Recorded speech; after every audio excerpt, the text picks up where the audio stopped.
chapter 5. For every high priest taken from among men is appointed for men in things pertaining to God, that he may offer both gifts and sacrifices for sins.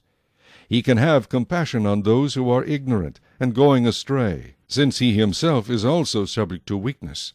Because of this he is required, as for the people, so also for himself, to offer sacrifices for sins. And no man takes this honor to himself, but he who is called by God, just as Aaron was. So also Christ did not glorify himself to become high priest, but it was he who said to him, You are my son, today I have begotten you.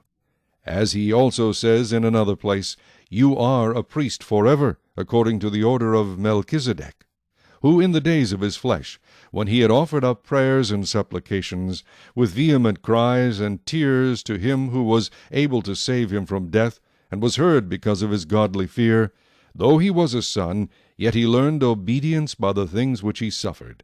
And having been perfected, he became the author of eternal salvation to all who obey him, called by God as high priest, according to the order of Melchizedek, of whom we have much to say and hard to explain, since you have become dull of hearing. For though by this time you ought to be teachers, you need someone to teach you again the first principles of the oracles of God, and you have come to need milk and not solid food.